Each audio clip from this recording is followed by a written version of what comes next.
A billionaire finds a homeless boy rummaging through his fridge. But what he does next? Fernando Lopez, a prominent textile magnate, stepped into his grand mansion with a weary gait. The polished marble floors echoed beneath his expensive Italian shoes, amplifying the emptiness that had consumed him for the past 5 years. Ever since that devastating accident claimed the lives of his wife Camilla and son Thomas, the sprawling house felt more like a mausoleum than a home. "Good evening, Mr. Lopez." Rogelio, the head of security, greeted him with a respectful nod. Fernando gave only a faint, distracted acknowledgement as his mind flitted between the endless figures from his board meeting and the gnawing hollowness in his chest. Loosening his tie, he made his way toward the kitchen, hoping to find something to quiet a hunger he hadn't realized he had. That's when he saw him. A scrawny boy, no older than 10, with messy hair and tattered clothes, was rummaging through the refrigerator. For a fleeting moment, time seemed to stand still. The boy froze, his wide, terrified eyes locking onto Fernando's. "Hey you!" Fernando shouted, startled more than angry. Like a cornered animal, the boy slammed the fridge door shut and bolted for the service exit, clutching a piece of cheese and an apple. Still dazed, Fernando shouted for Rogelio. "There's an intruder in the kitchen!" he yelled as he chased after the boy. Rogelio appeared as though summoned, catching the boy just as he tried to scale the garden fence. The guard grabbed him firmly but carefully. "Let me go! I didn't do anything wrong!" the boy protested, kicking and flailing. Fernando, breathless from the unexpected chase, approached the boy. Seeing him up close, something in the boy's dark eyes struck him, a raw mix of desperation and defiance. "Wait, Rogelio," Fernando ordered, raising a hand. "Don't call the police yet." He crouched down, meeting the boy at eye level. "What's your name?" he asked, his voice unexpectedly gentle. The boy hesitated, glancing nervously between Fernando and Rogelio before finally answering in a faint voice. "Mateo," he said. "All right, Mateo," Fernando continued. "Why were you stealing food from my house?" The boy lowered his gaze, shame flickering across his face. "I was hungry," he admitted quietly. "I haven't eaten in 3 days." Fernando felt as if he'd been punched in the stomach. The thought of a child starving on the streets while he lived surrounded by excess struck him as deeply unjust. "Let him go," Fernando instructed. Rogelio hesitated. "But sir, he broke into your property," he argued. "I know," Fernando replied firmly, still looking at Mateo. "But I think we can make an exception this time." As Rogelio released him, the boy's confused yet hopeful gaze lingered on Fernando, who felt an unfamiliar warmth in the act of kindness. "Mateo, do you have anywhere to stay tonight?" The boy shook his head. At that moment, Fernando made a decision, one that would forever alter the course of his life. "Then you'll stay here tonight," he said, surprising even himself. "Tomorrow we'll figure out what to do." Mateo's eyes widened, clearly stunned by what he had just heard. "Are you serious?" he asked with a shaky voice. Fernando nodded, offering a genuine smile for the first time in years. "Come on, you must be hungry. Let's get you something to eat." As they walked back to the house, Fernando couldn't shake the feeling of how unusual this moment was. For the first time in years, it felt like something had shifted in his otherwise predictable life. He couldn't explain it, but this boy's unexpected presence had awakened something he thought he'd lost forever. Later that night, as Mateo slept in the guest room, Fernando stayed up, staring at an old family photo. For a brief moment, he thought he caught a flicker of hope in his own reflection. The next morning, Fernando woke up with an odd feeling, as if he'd had a vivid dream but couldn't quite remember it. It took him a few seconds to recall the events of the night before. He had actually taken in a homeless child. The thought seemed as reckless as it was unbelievable in the light of day. He got dressed quickly and headed downstairs, half expecting to find the house empty and the whole thing to have been a figment of his imagination. But when he walked into the kitchen, he froze at the sight before him. Matteo was seated at the table, wolfing down a plate of scrambled eggs that Carmen, the housekeeper, had prepared. She stood nearby, her expression a mix of worry and tenderness, as though she wasn't quite sure how to handle this unexpected guest. "Good morning, Mr. Lopez," Carmen greeted, clearly uneasy. "I hope you don't mind. I gave the boy some breakfast." Fernando shook his head, still trying to process the scene. No, you did the right thing. "Thank you, Carmen," he said, as he walked to the table and took a seat across from Matteo, who looked up at him with a mix of gratitude and uncertainty. "Good morning, Matteo. Did you sleep well?" The boy nodded, quickly swallowing the bite of food in his mouth. "Yes, sir. Thank you for letting me stay." Fernando noticed that Matteo seemed more at ease than the night before, though his posture still hinted at a readiness to bolt if necessary. "Matteo," Fernando began cautiously, choosing his words carefully, "I need you to tell me a little more about yourself. Where are you from? Where's your family?" The boy's face darkened immediately. He set his fork down and lowered his gaze. "I don't have a family," he murmured. "Well, I had a grandmother, but she passed away a few months ago. Since then, I've been on the streets." Fernando felt a sharp ache in his chest. Matteo's story hit far too close to home. "And your parents?" he asked, even though he dreaded the answer. Matteo shrugged. "I never met them. My grandmother used to say my mum was very young when she had me, and my dad left before I was born." A heavy silence settled between them, thick with unspoken emotions. Fernando fought the urge to comfort the boy, to promise that everything would be fine. But how could he make such a promise? Finally he spoke. "Listen, Matteo, I can't let you go back to the streets. It's dangerous and, well, it's just not right. But I can't just adopt you either. We need to figure something out." Matteo's eyes lit up, a flicker of hope mingled with distrust. "You mean I can stay here a little longer?" Fernando surprised himself again, just as he had earlier. "Yes, for now. But we'll need some rules, and we'll have to see what's best for your future." Just then, Rogelio entered the kitchen, breaking the moment. "Mr. Lopez, sorry to interrupt, but there's an urgent call from the office." Fernando sighed. As he stood, he realized how his world had shifted. Hours ago, his life had been a predictable routine of work and solitude. Now, he had a street kid under his roof. "Thanks, Rogelio. I'll take it in my office." Turning to Matteo, he softened his tone. "Why don't you ask Carmen to show you around the house? We'll talk more later." On his way to his desk, Fernando couldn't help but marvel at how surreal the situation felt. The call from his office turned out to be about a crisis at one of his factories. Yet, as the details unfolded, his mind wandered back to Matteo. What was he going to do? He couldn't send the boy back to the streets, but he wasn't prepared to play the role of a father either.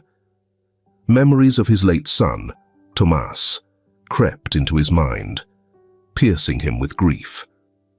After hanging up, Fernando sat at his desk, staring at a photo of Camila and Tomás. What would they think of all this, he wondered. Would they approve of his decision to help Matteo? A soft knock at the door pulled him from his thoughts. "Come in," he called, straightening up in his chair. To his surprise, it was Matteo, looking nervous as he stepped into the office. "Excuse me, Mr. Lopez," the boy began hesitantly. "Carmen said I could explore the house, but I think I got lost." Fernando couldn't help but smile. "Don't worry, Matteo. This place can feel like a maze at first. Sit down." He gestured toward a chair. Matteo sat, wide-eyed at the opulent furniture and paintings on the walls. "Your house is amazing," he said with awe. "I've never seen anything like it." The child's innocence and wonder stirred something in Fernando. For a moment, he saw himself through Mateo's eyes, a wealthy man living alone in a mansion. "Thank you, Mateo. But you know, sometimes I think this house is too big for one person." The boy looked at him with curiosity, his expression thoughtful. "He doesn't have a family, Mr. Lopez." The straightforward, sincere question hit Fernando like a hammer, tightening his throat. He hesitated before answering, his voice trembling. "I used to," he finally admitted, "but I lost them a long time ago." Mateo stayed silent for a moment, as if absorbing the weight of the words. "I'm sorry," he eventually said. "I've lost my family too. It's sad, isn't it?" Fernando nodded, unable to speak. For the first time in years, he felt like someone truly understood his pain. After a long pause, Fernando said softly, "Mateo, would you like to stay here for a while? At least until we figure out a better solution for you?" The boy's eyes lit up. "Really? You wouldn't mind?" Fernando shook his head, feeling a small spark of life rekindling in his heart. "No, I wouldn't mind. Actually, I think I could use the company." Mateo beamed, his genuine smile lighting up the room. "Thank you, Mr. Lopez. I promise I'll behave and won't cause any trouble." Fernando stood, walked around his desk, and placed a reassuring hand on the boy's shoulder. "I'm sure you will, Mateo, and please just call me Fernando." As they left the office together, Fernando felt a shift deep inside. He couldn't predict what the future held, but for the first time in a long while, he felt a flicker of hope. What neither of them realized in that moment was that this marked the beginning of a journey that would change them both, challenging their views of the world and themselves, and creating a bond neither could have imagined. In the days that followed, the Lopez mansion buzzed with activity. Fernando, used to his solitary routine, suddenly found himself navigating decisions and preparations he hadn't faced in years. First on the list, buying new clothes for Mateo. The boy, accustomed to wearing worn-out second-hand garments, was stunned when Fernando took him to a high-end store at the mall. "All of this is for me?" Mateo asked, his eyes wide with excitement as he wandered through aisles of colorful clothes and gleaming shoes. Fernando nodded, a mix of satisfaction and guilt washing over him. How long had it been since this boy had owned anything new? "Pick whatever you want, Mateo. You need a full wardrobe." As Mateo tried on outfit after outfit, Fernando couldn't help but think of the times he'd done this with Tomas. Nostalgia and pain intertwined with a newfound sense of purpose that he hadn't felt in years. When they left the store loaded with bags, Fernando noticed Mateo walking a bit awkwardly. "Are you okay, Mateo?" he asked, concerned. The boy nodded, but Fernando could tell he was hiding something. "It's the new shoes, isn't it? They're hurting your feet, aren't they?" Mateo looked down, embarrassed. "A little. I'm just not used to wearing shoes all the time." Fernando's heart ached. How long had this boy been without proper shoes? "Don't worry," Fernando said, trying to sound cheerful. "New shoes always feel a little uncomfortable at first. You'll get used to them." Back at the mansion, Fernando found himself facing another challenge, Mateo's education. It turned out the boy could barely read or write, and his math skills were almost non-existent. "We need to get you a tutor," Fernando decided one afternoon, after a frustrating hour trying to explain how to add fractions. "Someone who can help you catch up on your studies." Mateo shrank into his chair, his voice trembling. "Do I have to? I'm not really good at school." Fernando knelt beside him, meeting his eyes. "Mateo, you're a smart kid, You just need the chance to learn, and I'm going to make sure you get that chance." Matteo's eyes filled with tears. "Why are you doing all this for me, Fernando? No one's ever been this kind to me before." Fernando felt a lump form in his throat. How could he explain to this boy that in some way Matteo was giving him a new purpose? "Because I believe you deserve a chance, Matteo, and because you remind me there's still good in this world." That night, after tucking Matteo into bed, Fernando stayed up late flipping through old photo albums. He stopped at a picture of Tomas, smiling and carefree on his 10th birthday, the same age Matteo was now. "What am I doing, Camilla?" he murmured, running a finger over the photograph of his late wife. "Am I trying to replace our son?" There was no answer, of course, just the silence of the night and the soft ticking of the clock on the wall. Days turned into weeks, and slowly, under Fernando's care, Matteo began to thrive. The tutor they hired, a kind and patient woman named Sophia, managed to spark in Matteo a love for learning he'd never known before. "Look, Fernando!" Matteo shouted one afternoon, running toward him with a notebook in hand. "I got an A on my math test." Fernando felt a surge of pride that caught him off guard. "That's amazing, Matteo. I'm so proud of you." The words came out before he could think, and for a moment, both of them froze. It was the first time Fernando had openly expressed his pride in Matteo. With eyes shining with excitement, the boy flung himself into Fernando's arms, holding on tightly. "Thank you," he whispered. "Thank you for believing in me." Fernando hugged him back, feeling something thaw inside him. Maybe, he thought, this was what healing felt like. But not everything was smooth sailing. As Matteo settled into his new life, difficult questions began to surface. One evening at dinner, Matteo dropped a bombshell. "Fernando, what's going to happen to me when you don't want me here anymore?" Fernando nearly choked on his food. "What? Matteo, where is this coming from?" The boy fidgeted with his fork, avoiding eye contact. "It's just, this is too good to be true. And good things don't last, you know? At least not for me." Fernando felt like he'd been punched in the gut. How could he possibly make this kid understand that he had no intention of leaving him? "Matteo, look at me," he said firmly but gently. "I don't know what the future holds, but I promise you one thing. As long as I'm here, you will always have a home. I'm not going to push you away or leave you. Do you understand?"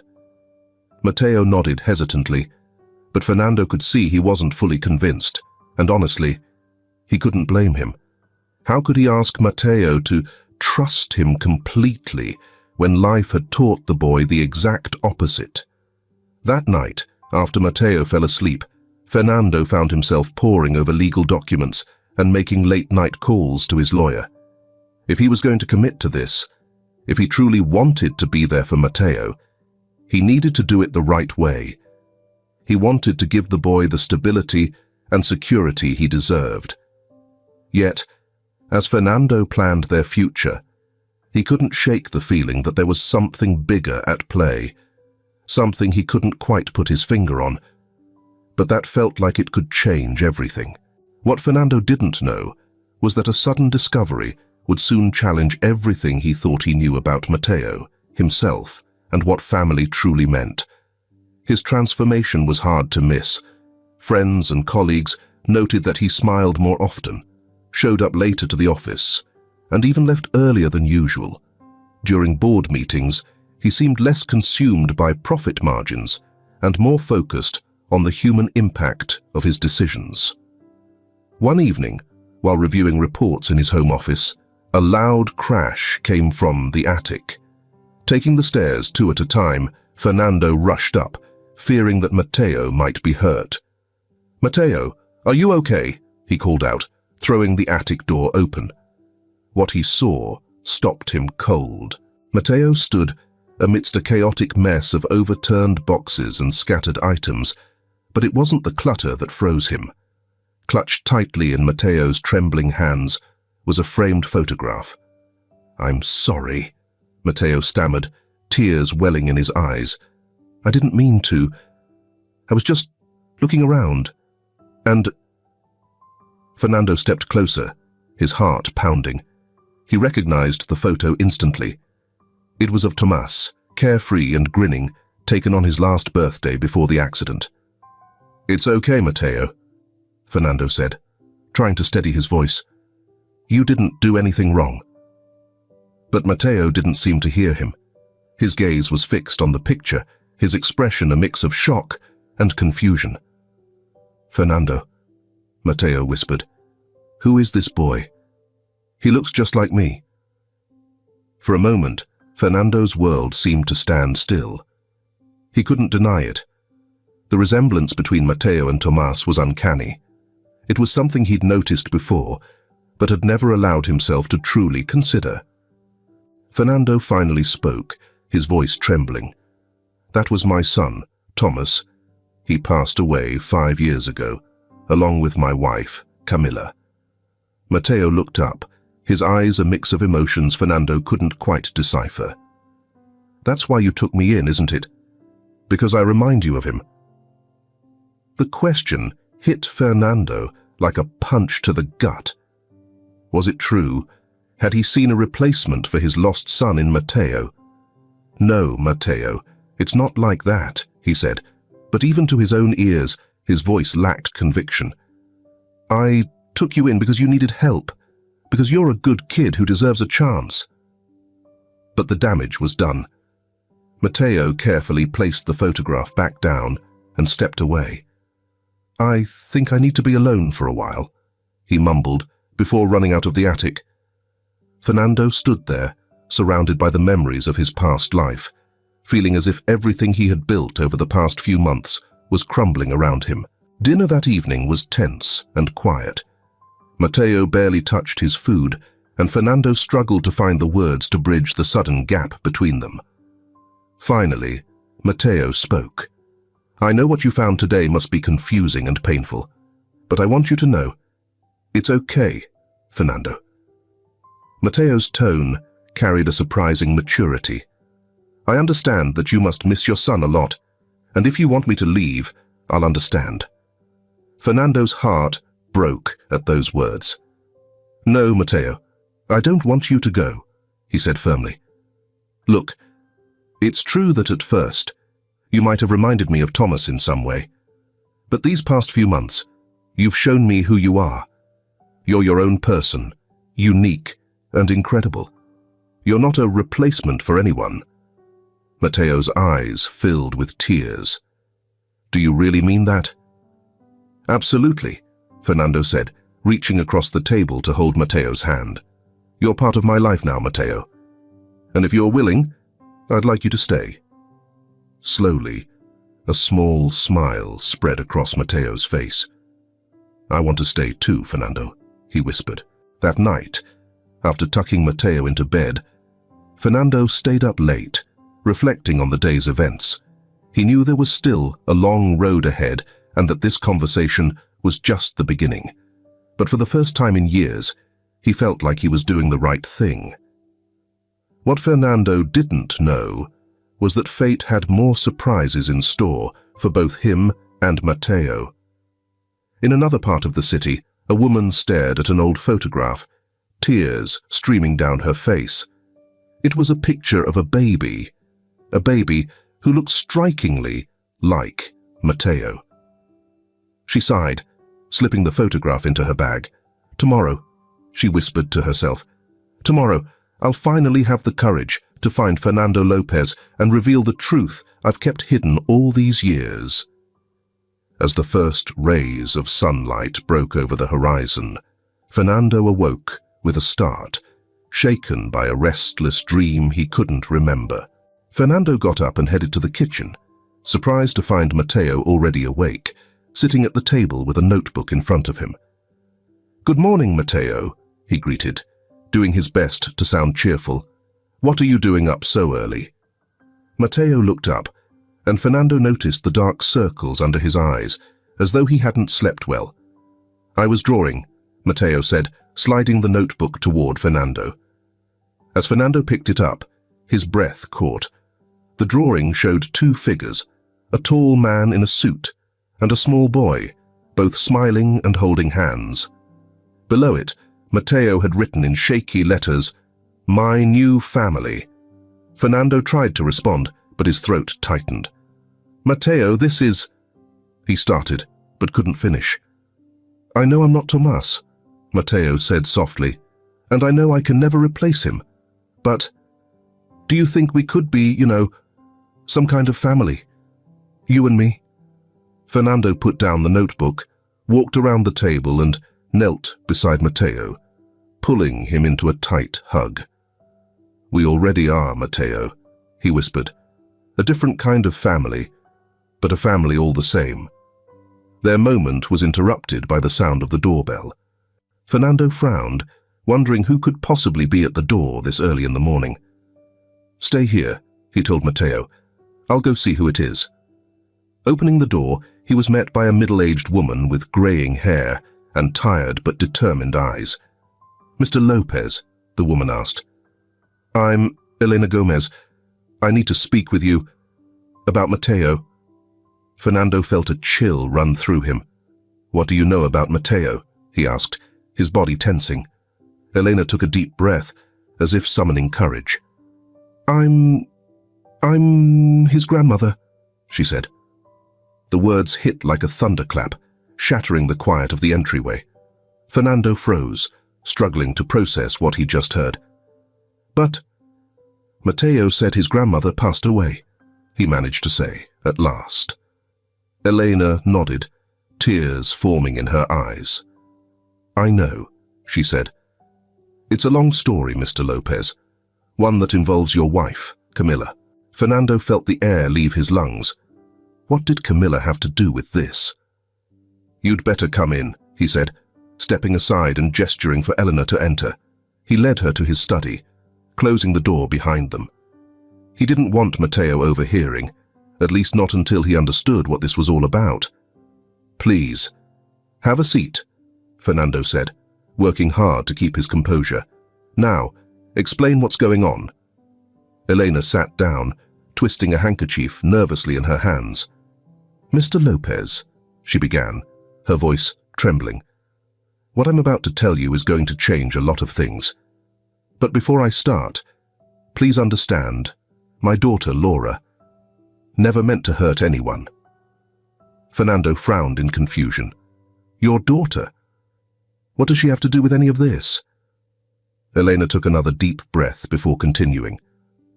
"Laura was a nurse at the hospital where your wife Camilla gave birth to your son, Tomas." Fernando's heart skipped a beat. "What does the birth of Tomas have to do with Mateo?" he asked. Elena's voice shook as she said, "The night Camilla gave birth, there was a mix-up in the newborn unit. Laura was on duty that evening." Fernando jolted upright, gasping for air as though the walls were closing in on him. "What are you trying to say?" he asked, his voice trembling with a mix of disbelief and dread. Elena met his gaze, her own eyes brimming with tears that streaked her cheeks. "There was an accidental baby swap, Mr. Lopez," she said softly. "The boy you and Camilla raised as Tomas, he isn't your biological son." Fernando felt the world around him freeze, the words echoing in his mind, but refusing to make sense. It couldn't be true. It had to be a mistake. "No, no way," he stammered, shaking his head vigorously. "That's not possible." Tomas was his son. He looked like him, like Camilla.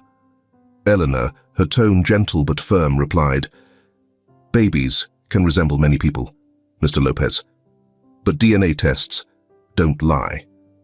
Fernando sank heavily into his chair. "DNA tests? What tests?" he asked hoarsely. Elena reached into her bag, pulling out an envelope and placing it on the desk. "Laura found out about the mix-up years ago," she explained, her voice tinged with regret. She did the tests secretly, tormented by guilt. But by then the boys were already several years old. She didn't know how to come forward. Fernando's hands trembled as he picked up the envelope, though he couldn't bring himself to open it. He wasn't ready to see what it held. "Are you telling me that Matteo—" He couldn't even finish the sentence. Elena nodded slowly. "Matteo is your biological son, Mr. Lopez. The boy you and Camilla had 12 years ago." The silence that followed was deafening.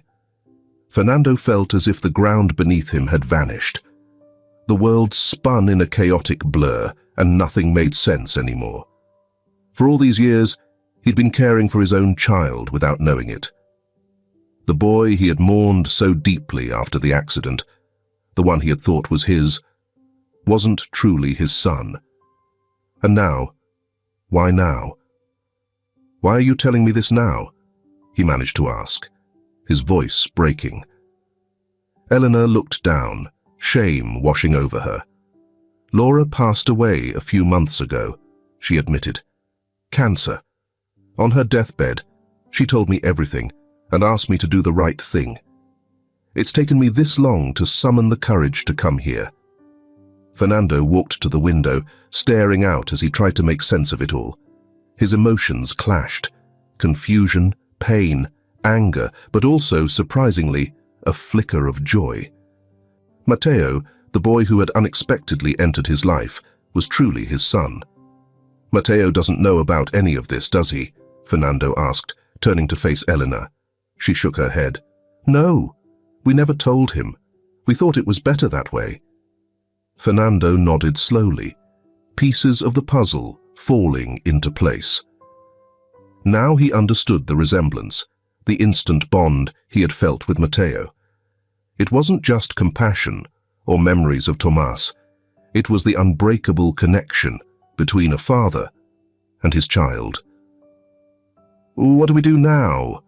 he asked, more to himself than to Elena.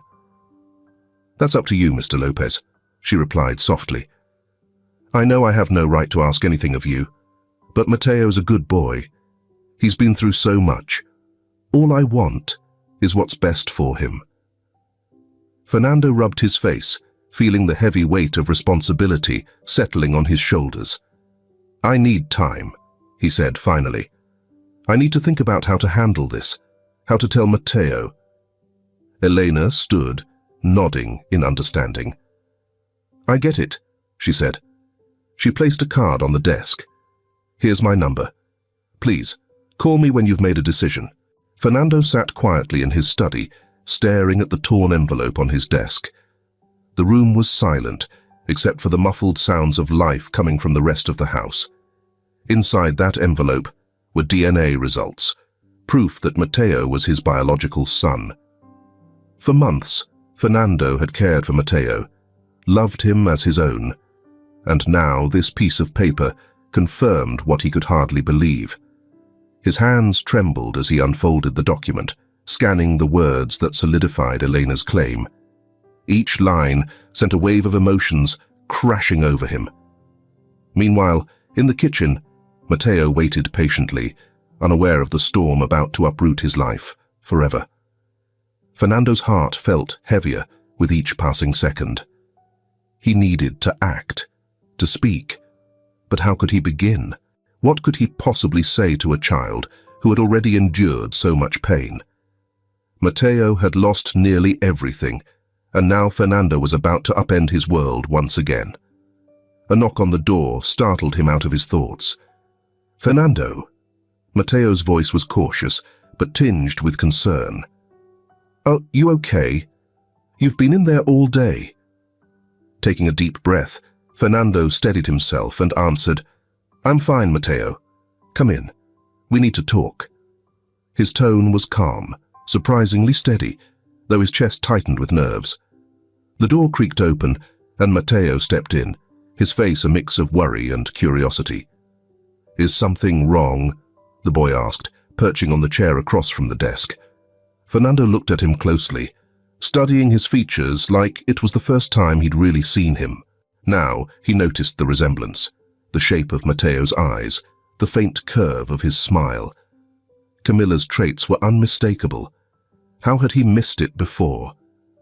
"Matteo," Fernando began, choosing his words carefully, "do you remember when you told me you didn't know much about your parents?"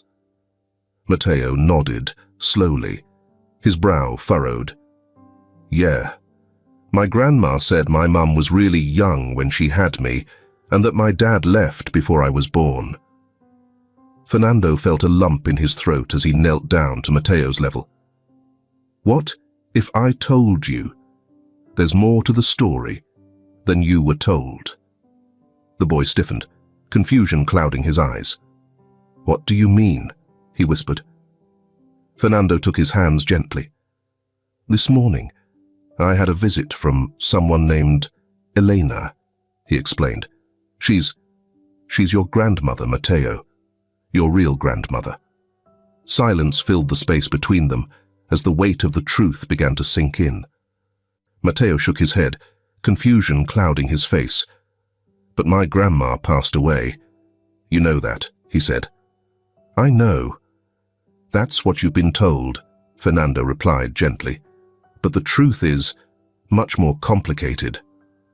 Taking a deep breath, Fernando began to explain in the clearest and kindest way he could about the mix-up at the hospital years ago when Matteo was born. He told him about Laura, her long-kept secret, and the DNA results. With every word, Matteo's world seemed to fall apart and piece itself back together all at once. "So are you my dad?" Matteo asked finally, his voice trembling. "My real dad?" Fernando nodded, feeling tears sting the corners of his eyes. "Yes, Matteo.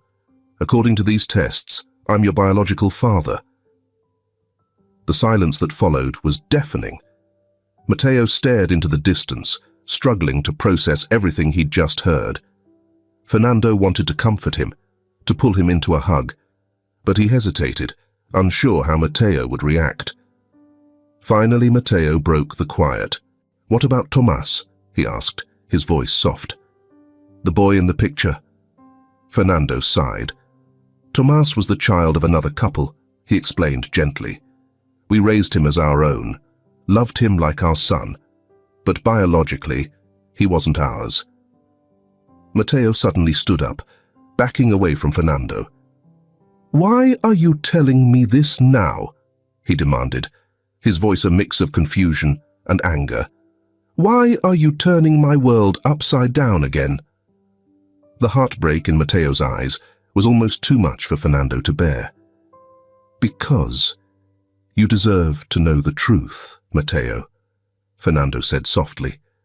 "You're my son, and I need you to know that. I want to give you the place you've always deserved in this family." Matteo shook his head, tears streaming down his face.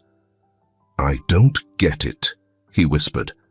"I need time to think."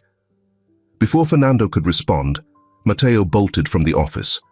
Fernando instinctively moved to follow, but stopped himself at the door. Maybe Matteo needed space. Time to process this life-altering revelation. Returning to his desk, Fernando sank into his chair, his exhaustion both emotional and physical. He knew this was only the beginning. There would be legal hurdles, conversations with Helena, and a reckoning with the past. But for now, the only thing that truly mattered was Matteo, his son, the boy who had entered his life in the most unexpected way and was now a profound connection to Camilla that Fernando hadn't dared to imagine. His gaze fell on a framed photo of Camilla sitting on his desk. "What should I do now, my love?" he whispered, his voice heavy with emotion. "How can I help our son through this?" There was no answer, of course. But as he stared at Camilla's radiant smile, a renewed determination surged through him.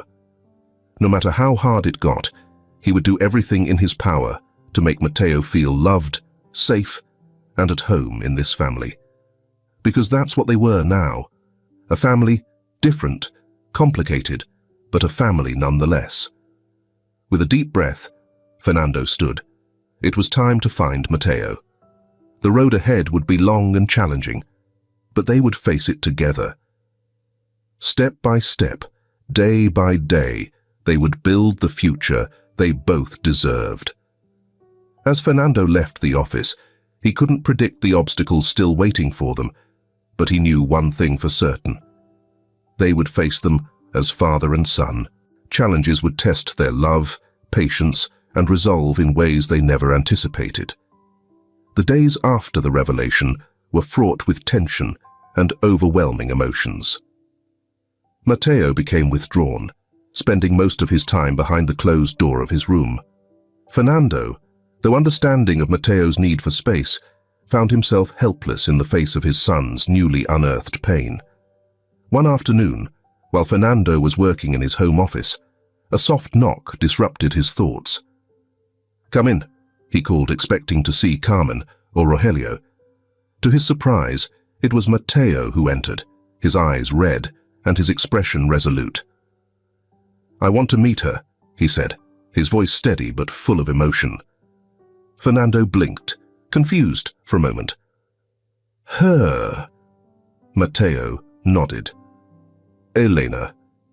My grandmother," he clarified, the word grandmother sounding unfamiliar on his lips. "I want to learn more about my mum, about my family." Fernando felt a flicker of irrational jealousy, but he quickly pushed it aside. Of course, Matteo would want to understand more about where he came from. "All right," Fernando said, trying to keep his tone neutral. "I can call her and arrange a meeting, if that's what you want."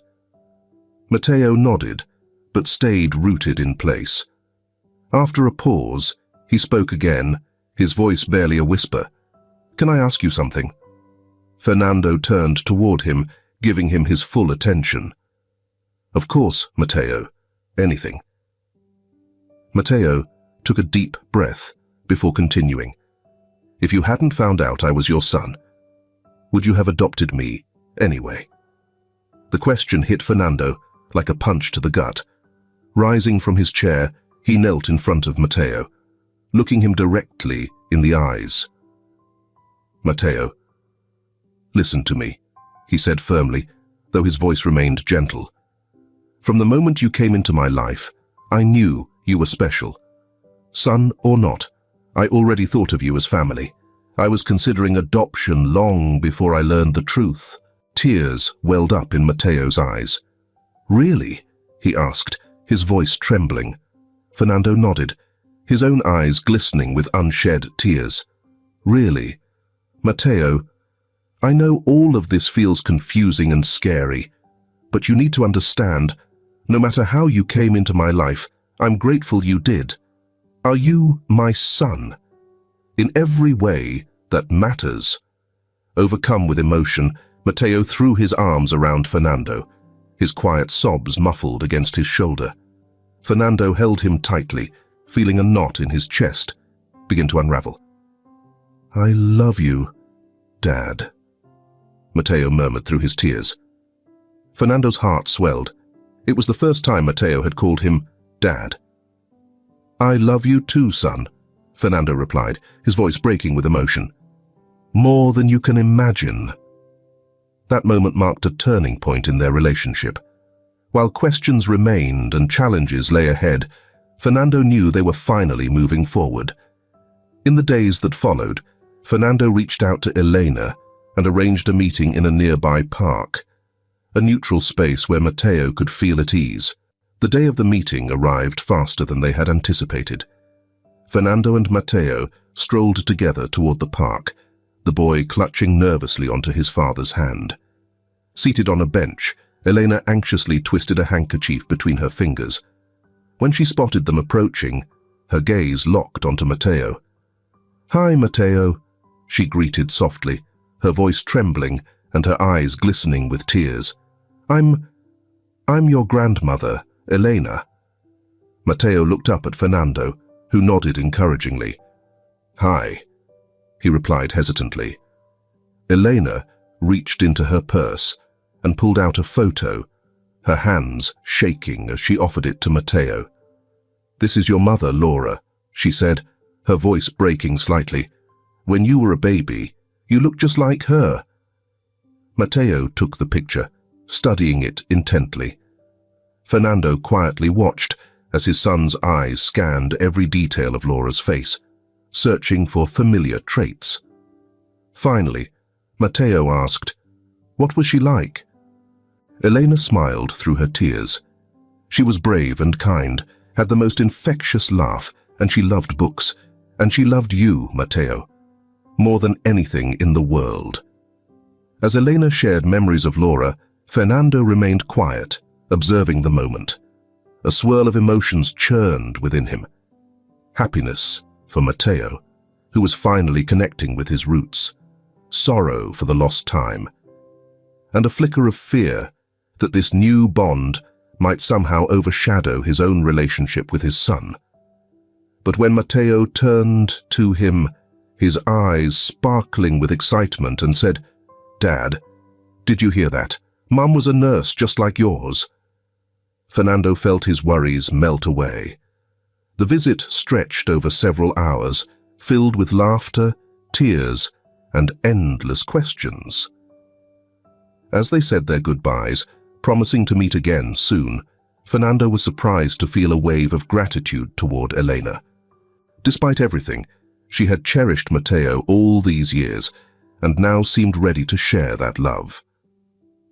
Later that night, as Fernando tucked Matteo into bed, the boy looked at him seriously. "Dad, do you think Mum Camilla would have loved me?" Matteo asked. Fernando's throat tightened. Stroking his son's hair gently, he replied, "Oh, Matteo, Camilla would have adored you. You were the baby we dreamed of, and even though we couldn't create you, I know she's watching over us, smiling." Matteo's face lit up with relief. "Good night, Dad," he murmured, closing his eyes. "Good night, son," Fernando whispered, pressing a kiss to his forehead. As Fernando left the room, he paused at the door, gazing at his sleeping child. Life had taken unexpected turns, but somehow it felt like things were finally falling into place. What he couldn't foresee, though, was that fate still had a few twists in store, challenges that would test their new family in unimaginable ways. In the silence of his office, Fernando's phone buzzed with a message from an unknown number. "Mr. Lopez, we have information about the accident that killed your wife and child. Things aren't what they seem. We'll be in touch soon." Fernando stared at the screen, a chill creeping down his spine. Just as he thought life was finally settling into a rhythm, the past threatened to rear its head and throw his carefully rebuilt world into chaos. That night, Fernando couldn't sleep. The cryptic message kept looping through his mind, stirring up questions he thought he had long buried. What wasn't as it seemed about the accident? And who could possibly be behind such a message? By morning, dark circles shadowed his eyes, and a strong cup of coffee was his only companion. As he mulled over whether to confide in Matteo or shield him from further worry, Fernando decided that honesty was the only path forward. Over breakfast, he took a deep breath and said, "Matteo, there's something I need to tell you." The boy looked up from his cereal bowl, his curiosity piqued by his father's serious tone. "What's wrong, Dad?" Fernando exhaled slowly before answering. "I got a strange message last night. Someone claims to have information about the accident that killed Camila and Tomas." Matteo froze, his spoon slipping from his hand and splashing milk onto the table. "What? What kind of information?" "I don't know for sure," Fernando admitted. "The message was vague, but I want you to know about it. I don't want to keep any secrets." Matteo nodded slowly, processing the revelation. "So, what do we do now?" Fernando was caught off guard by the "we." Despite everything, Matteo saw himself as part of this, part of the family. "For now, we wait," Fernando replied. but I've hired a private investigator to dig into the message's source. I need to know who we're dealing with before making any moves." The following days were tense. Fernando couldn't stop checking his phone, waiting for another message, while juggling his responsibilities at home and work. Mateo, meanwhile, grew quieter, seemingly lost in thought. A week after the initial message, the investigator, a man named Javier Soto, arrived at the Lopez estate with a preliminary report. "Mr. Lopez," Javier said, settling into the chair across from Fernando in his study. "We've traced the origin of the message. It was sent from a disposable phone, but we identified the buyer, someone named Roberto Mendez." Fernando frowned, struggling to place the name. "Roberto Mendez? It sounds familiar, but I can't quite place him." Javier nodded and pulled a photograph from his briefcase. "He worked in your accounting department about 6 years ago. He was let go after some irregularities in the books." Fernando studied the photograph, the man's face stirring an old memory. "Wait, I remember now. Mendez claimed he uncovered some suspicious transactions in the company, but when we asked for proof, he couldn't provide anything concrete. We eventually fired him for spreading baseless rumors." Javier leaned forward, his expression growing more serious. "Mr. Lopez, there's something else you need to know. In looking into Mendez's background, we discovered he had connections to some rather radical activist groups. Groups critical of corporate practices similar to those of his company had been gaining traction recently." Fernando felt a chill run down his spine. "Are you suggesting—" "I'm not suggesting anything, Mr. Lopez," Javier interrupted firmly. "I'm simply laying out the facts. But, under the circumstances, we should consider that your wife and son's deaths may not have been accidental." The world seemed to stop for Fernando. The notion that Camila and Tomas's deaths could be more than just a heartbreaking tragedy was too overwhelming to process. I need a moment," he muttered, standing up and moving toward the window. As he gazed out at the yard, where Mateo was playing soccer, Fernando felt the weight of the world on his shoulders. How could he protect his newly discovered son when even the foundation of his past was slipping away? A knock at the door broke through his thoughts. It was Mateo. "Dad?" the boy asked cautiously, eyeing Javier with curiosity. "Is everything okay?" Fernando looked at his son, then at Javier, and made a decision. "Mateo, come here," he said, extending his hand. "There's something we need to discuss as a family." As Mateo came closer, Fernando braced himself for a conversation that would forever alter their lives. He had no idea what the future held, but he knew one thing. He would face it together with his son. What none of them realized was that, at that very moment, Roberto Mendez was watching them from a car parked across the street. His face was set with determination. The past was about to collide with the present, and the fallout would be unpredictable. In the days that followed, Fernando found himself swept up in a whirlwind of emotions and revelations. With Javier's help, he launched a thorough investigation into the accident that had shattered his life 5 years earlier. Every new piece of information seemed to raise more questions than it answered. Meanwhile, Mateo wrestled with his own emotions, torn between curiosity and fear. The idea that the tragedy defining his father's life might not have been an accident filled him with a storm of feelings he could barely articulate. One afternoon, as Fernando sifted through old documents in his study, Mateo timidly stepped inside. "Dad, can I ask you something?" Fernando looked up, noticing the seriousness in his son's expression. "Of course, Mateo. What's on your mind?" The boy hesitated before speaking. "If you find out that what happened to Mum Camila and Tomas wasn't an accident, what will you do?" The question hit Fernando like a punch to the gut. He had thought about it countless times, but hearing it from his son made it all the more real. "I don't know for sure, Matteo," he admitted honestly. "But I can promise you this. Whatever decision I make, it will be for our family. For us." Matteo nodded, though Fernando could see something else was troubling him. "What's bothering you, son?"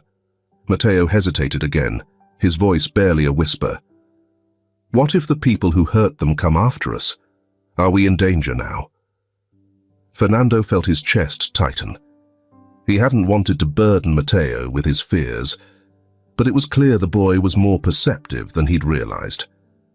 "Listen to me, Matteo," Fernando said gently. Fernando knelt down in front of his son, his voice steady but honest.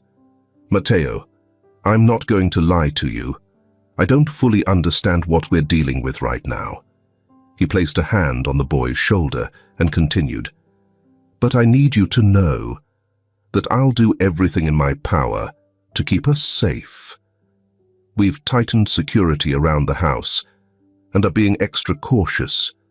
You don't have to be afraid." Matteo wrapped his arms tightly around his father. "I love you, Dad." Fernando hugged him back, holding him close. "I love you too, son," he whispered, realizing that no matter what happened, he held the most important thing in the world right there in his arms. Later that night, as Matteo slept, Fernando's phone buzzed. It was Javier.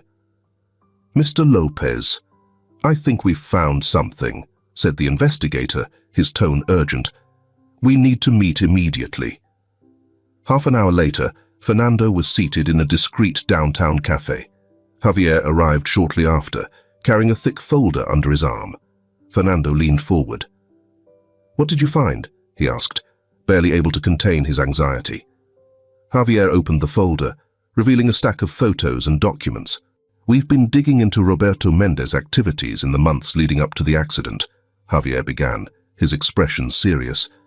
"And we've uncovered something troubling." Fernando leaned closer, scanning the photographs. They showed Mendez meeting with several men who looked anything but trustworthy. "Who are these people?" Fernando asked, his voice tight. Javier's answer was chilling. "They're members of a radical activist group called Corporate Justice. They specialize in sabotage and attacks on companies they deem corrupt or environmentally harmful." Fernando felt a chill run through him. "Are you suggesting this group might be connected to the accident that killed Camila and Tomas?" he asked, his voice barely above a whisper. Javier nodded gravely and pulled out another document. It was a financial report. "We've traced suspicious transfers of large sums of money to an offshore account tied to Mendez. These transfers occurred right after the accident." Fernando's chest tightened, his breathing shallow. The pieces of the puzzle were starting to form a horrifying picture. "Are you saying someone paid Mendez to murder my family?" Fernando demanded, his voice trembling with fury. Javier hesitated. "It's a theory," he admitted, "but we need more concrete evidence before making any accusations." Fernando ran a hand over his face, his mind reeling. "What do we do now?" he asked, his voice a mix of anger and desperation. Javier looked at him carefully. "I think it's time to confront Mendez directly. We have enough to pressure him, maybe even get him to confess." Fernando nodded slowly, determination hardening his features. "Let's do it. But I want to be there when you question him." Javier hesitated. "Mr. Lopez, I'm not sure that's wise." Fernando cut him off firmly. "It's not a request, Javier. I need to look him in the eye. I need answers." Reluctantly, Javier agreed, and they planned to meet the next day to strategize their approach. When Fernando returned home, he found Matteo waiting for him in the living room, his young face lined with worry. "Dad, where were you?" the boy asked, his voice small but anxious. Fernando sat down beside him, pulling him into a reassuring hug. "Just working on something important, Matteo. I promise everything is going to be okay." Fernando sat on the couch next to his son, torn between shielding him from the harsh truth and being upfront. Matteo's gaze searched his father's face, his voice cautious as he began. "We've learned something about what happened to Camilla and Thomas." Matteo froze, his expression tight with worry. "What do you mean? It was an accident, right?" Fernando took a deep breath before responding, his tone heavy with uncertainty. "We're not entirely sure yet. There's some evidence suggesting it might not have been an accident after all." Matteo's silence stretched for a moment as he tried to absorb what his father was saying. Finally, he asked, "Are you going to find out who's responsible?" Fernando nodded firmly. "We're going to do our best." He placed a reassuring hand on Matteo's shoulder. "But, no matter what happens, your safety is my #1 priority." Matteo leaned in, hugging his father tightly. "Be careful, Dad. I can't lose you too." A lump formed in Fernando's throat, but he managed a soft reply. "You won't lose me. I promise. We're in this together, remember?" That night, while Matteo slept soundly, Fernando sat up, lost in thought, reviewing everything they'd uncovered. The notion that someone might have intentionally orchestrated Camilla and Thomas's deaths stirred a fury within Fernando that was hard to suppress. At the same time, Matteo's words lingered in his mind, cautioning him against recklessness. Was it worth risking their new life together to chase vengeance? Or was it better to leave the past behind and focus on building a future for his son? As dawn approached, Fernando made his choice. He would seek the truth, not for revenge, but for justice. For Camilla, for Thomas, and most importantly, for Matteo. His son deserved to know the truth about his family, their history, and the events that had shaped their lives. What Fernando couldn't foresee was that his decision would set off a chain of events, testing not only his resolve, but also the strength of their newly formed bond. Meanwhile, across town, Roberto Mendez stared at an old photograph of Fernando Lopez and his family. With trembling hands, he dialed a number on his phone. His voice was barely audible as he said, "They know. Lopez is digging into it. We need to act now." The threads of fate were beginning to weave tighter, pulling Fernando and Matteo into an outcome neither could anticipate. The tension was palpable as Fernando and Javier sat in a small cafe on the edge of town, waiting. They had agreed to meet Roberto Mendez here, far from prying eyes and unwanted attention. Fernando's fingers drummed restlessly on the table, his mind swirling with conflicting emotions. Part of him wanted to confront Mendez, demand answers, maybe even pursue vengeance. But another part, the part that thought of Matteo's well-being, urged him to remain calm, to uncover the truth without jeopardizing what they had built. "He's here," Javier murmured, leaning toward Fernando. Roberto Mendez stepped into the cafe, his eyes darting around nervously before landing on Fernando. For a brief moment, he hesitated, as though considering retreat. But finally, with cautious, deliberate steps, he approached the table. "Mr. Lopez," he greeted, his voice barely above a whisper. "It's been a long time." Fernando stared at Roberto, searching that familiar face for any trace of the truth he'd been chasing for so long. "Sit down, Roberto," he said, his voice cold and measured. "We have a lot to discuss." Mendez sat down, his hands trembling slightly as he rested them on the table. "I suppose you've figured some things out," he began, glancing nervously between Fernando and Javier. "We know about your ties to corporate justice," Javier said bluntly, "and the money transfers that followed the accident." Mendez went pale. "It's not what you think," he stammered. I had nothing to do with the accident, I swear." Fernando leaned forward, his gaze piercing. "Then explain, Roberto, because from where I'm sitting, it looks like you orchestrated the deaths of my wife and son." Mendez shook his head fervently. No, No, that's not it. I found out something. Something big at the company. Embezzlement, shady contracts, things involving the board of directors. I tried to tell Mr. Lopez, but no one would listen.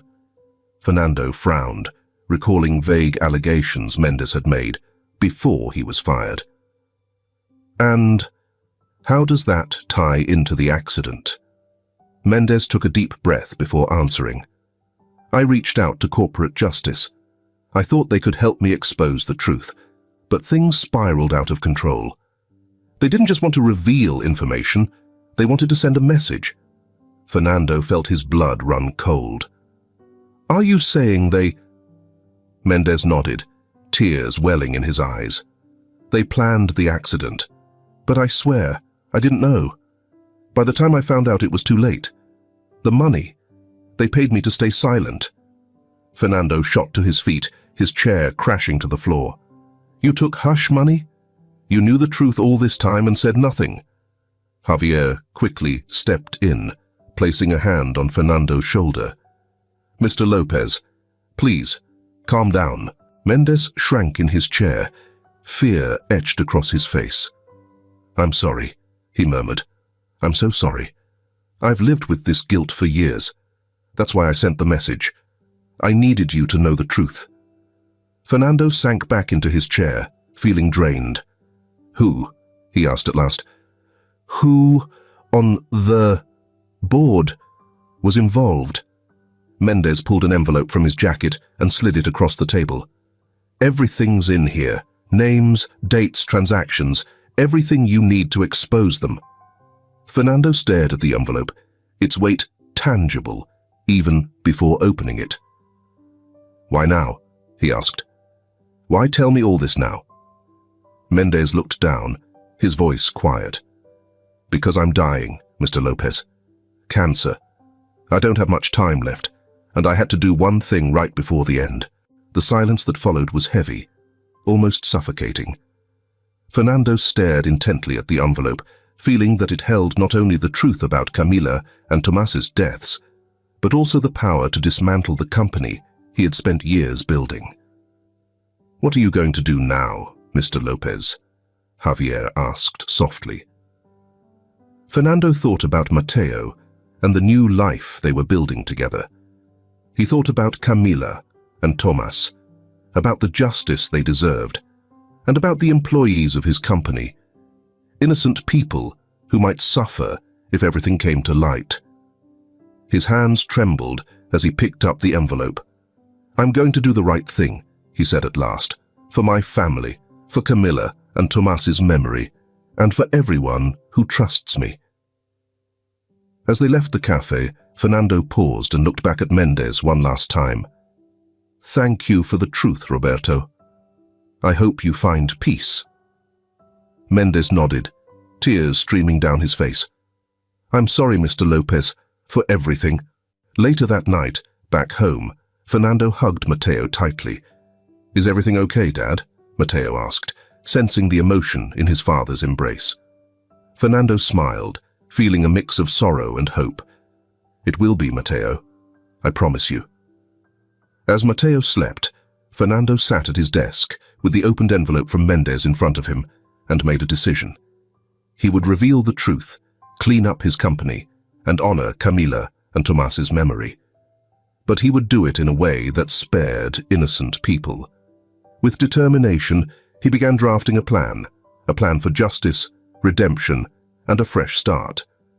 What Fernando didn't know was that this was just the beginning of a new chapter in his life, a chapter filled with challenges, but also hope and new opportunities.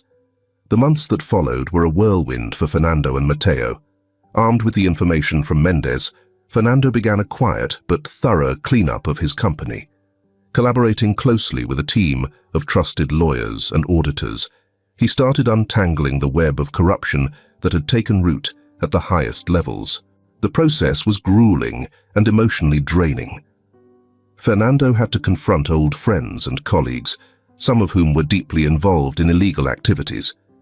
Each new discovery felt like a punch to the gut, reminding him of how blind he had been to what was happening under his nose. Amid the chaos and uncertainty, Fernando found strength in Matteo. The boy's natural curiosity and kind heart became a constant source of support and motivation. One night, as they worked on a puzzle together, Matteo asked a question that caught Fernando off guard. "Dad, do you think Mum, Camilla, would be proud of what you're doing?" Fernando paused, a lump forming in his throat. "I hope so, Matteo," he said finally. "Camilla always valued honesty and integrity above everything else. I believe she'd want us to do what's right, no matter how hard it is." Matteo nodded thoughtfully. "I think she would be proud," he said firmly. "And Tomas, too." Fernando felt tears well up in his eyes, deeply moved by his son's words and conviction. He extended his hand and gently squeezed Matteo's. "Thank you, son. You don't know how much this means to me." As the investigation progressed, Fernando made a pivotal decision. Instead of airing the scandal publicly, which could have brought the company to its knees and jeopardized the livelihoods of thousands of innocent workers, he chose a quieter path. Working discreetly with the authorities, Fernando systematically removed corrupt elements from the organization. Those directly involved in illegal activities were handed over to the authorities, while others were quietly removed from their roles. Simultaneously, Fernando initiated sweeping internal reforms to prevent future misconduct. He established an independent ethics committee, revamped the internal audit processes, and created confidential channels for employees to report irregularities without fear of retaliation. The journey was arduous, but over time, Fernando began to see progress. The company started regaining its reputation, and employees, noticing the positive changes, renewed their commitment and loyalty. Meanwhile, Fernando's relationship with Matteo continued to flourish. The young boy, inspired by his father's unwavering determination, began taking an interest in the workings of the company and the principles of business ethics. One evening, as Fernando reviewed some documents in his home office, Matteo cautiously entered. "Dad, can I ask you something?" Fernando looked up, smiling warmly. "Of course, Matteo. What's on your mind?" The boy hesitated before speaking. "Do you think I could work with you someday? Help you keep the company good?" A wave of emotion washed over Fernando. The thought of Matteo wanting to follow in his footsteps, not for money or power, but out of a desire to do good, filled him with immense pride. "Matteo," he said, standing to embrace his son, "nothing would make me happier. But remember, you have your whole life ahead of you to decide what you want to do." Matteo nodded, though his eyes held a quiet resolve. "I know, Dad, but I want to do something that matters, something that helps people." That night, after Matteo had fallen asleep, Fernando found himself reflecting on how much his life had transformed in such a short time. From a man consumed by loneliness and grief, he had grown into a devoted father and an ethical leader in the business world. Yet, one issue still lingered, something Fernando had been putting off for months. With a deep breath, he picked up his phone and dialed a number he had long memorized. "Elena, it's Fernando Lopez. I think it's time we talked about Matteo's future, about his legal adoption." The conversation was long and emotional. Though Elena had come to accept that Matteo was thriving with Fernando, the idea of relinquishing her legal rights as his grandmother was heart-wrenching. "I understand how hard this is, Elena," Fernando said gently. "But I want Matteo to have the security of a permanent home, and I want you to remain part of his life. I'm not trying to replace you. I just want to give him the stability he deserves." After many tears and heartfelt promises, Elena finally agreed. They agreed to begin the adoption process on the condition that she retained the right to regular visits.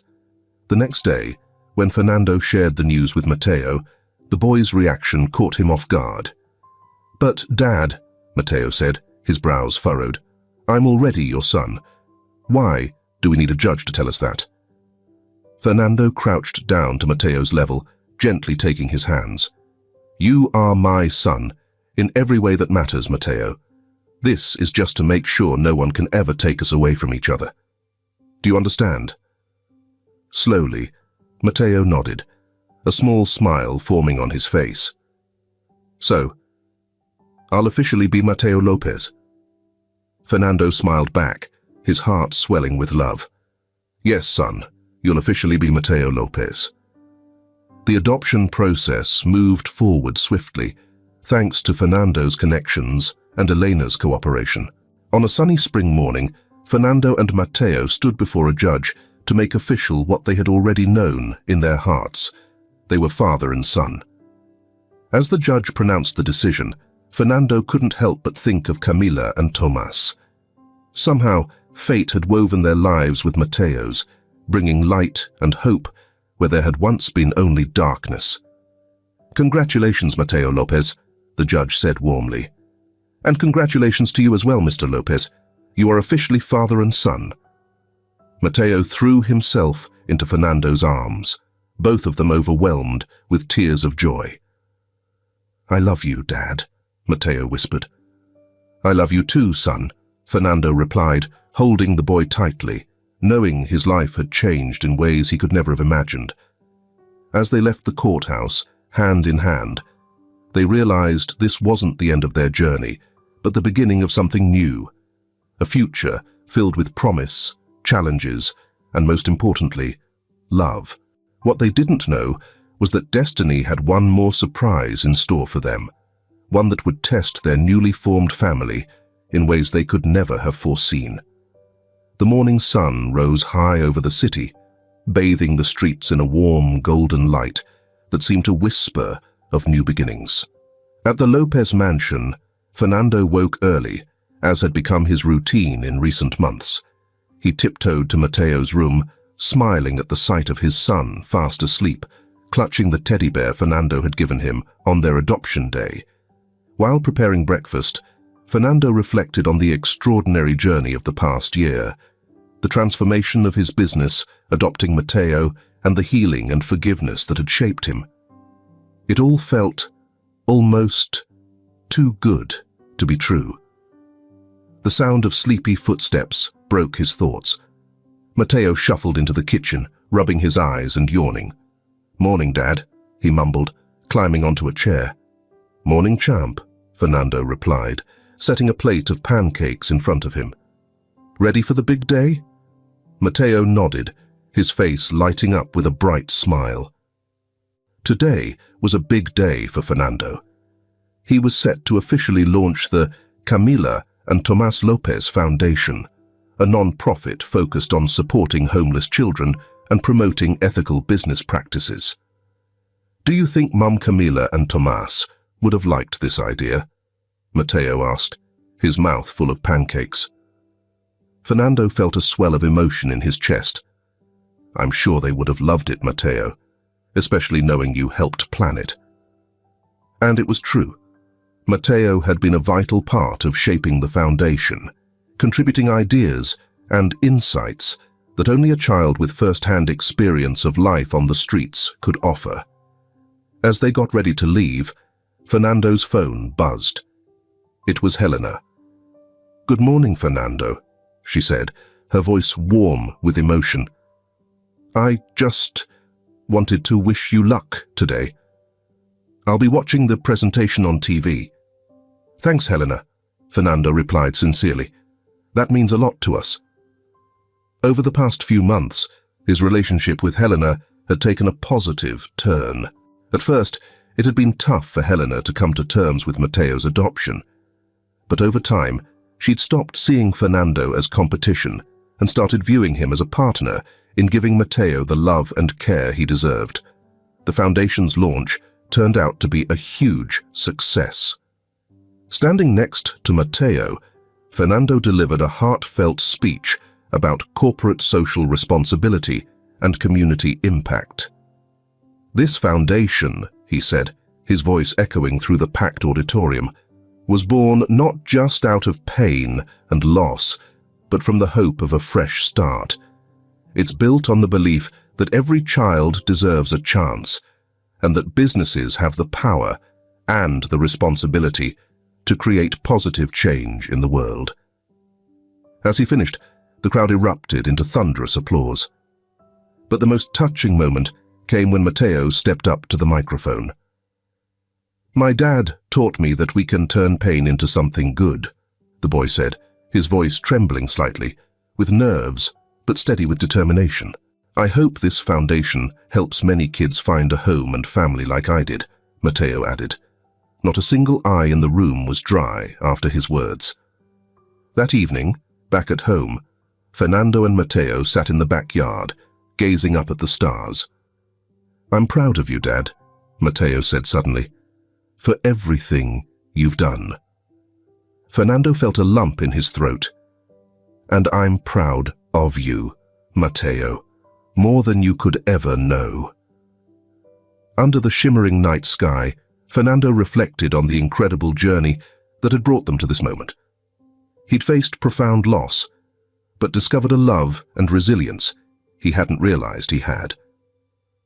"You know, Matteo," he said softly, "sometimes I think Camilla and Tomas brought us together so we could heal." Matteo snuggled closer. "I think so too, Dad." Just then, as if the universe agreed, a shooting star streaked across the sky, sealing their bond with a celestial flourish. "Look, Dad," Matteo exclaimed, pointing at the sky. "Make a wish." Fernando closed his eyes for a brief moment.